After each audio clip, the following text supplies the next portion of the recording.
શ્રી મુક્તાનંદજી બાપુના 67મા પ્રાગટ્ય દિવસ નિમિત્તે સરકારી પ્રાથમિક આરોગ્ય કેન્દ્ર ચુડા સોરઠ ખાતે રક્તદાન કેમ્પ।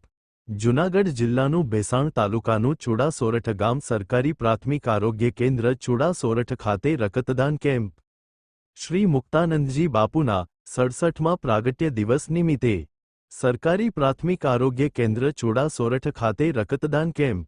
અખિલ ભારતીય સાધુ સમાજના અધ્યક્ષ પરમ પૂજાઈ શ્રી મુક્તાનંદજી બાપુ ચાંપરડાવાળાના 67મા પ્રાગટ્ય દિવસ નિમિત્તે પ્રાથમિક આરોગ્ય કેન્દ્ર ચુડાના સ્ટાફ તથા અનેક સેવાકીય પ્રવૃત્તિ સાથે જોડાયેલા અમિતભાઈ વેગડાના સહયોગથી બ્લડ ડોનેશન કેમ્પનું આયોજન કરવામાં આવ્યું હતું, જેમાં 45 બોટલ બ્લડ કલેક્શન થયેલ હતું, જેમાં ભેસાણ તાલુકા પંચાયતના સદસ્ય ઘનશ્યામભાઈ પટોળિયા, મંગાભાઈ મારો, ઉદયભાઈ ગોંડલિયા, રવિભાઈ ધાધલ, ચેતનભાઈ મકવાણા, તાલુકા હેલ્થ ઓફિસર રડો અલી સાહેબ, પ્રાથમિક આરોગ્ય કેન્દ્ર ચુડા નારડો મોહસિન લોહિયા સર રડો, N K Parmar sir, supervisor N P મકવાણાભાઈ તથા સમગ્ર સ્ટાફ હાજર રહ્યો હતો।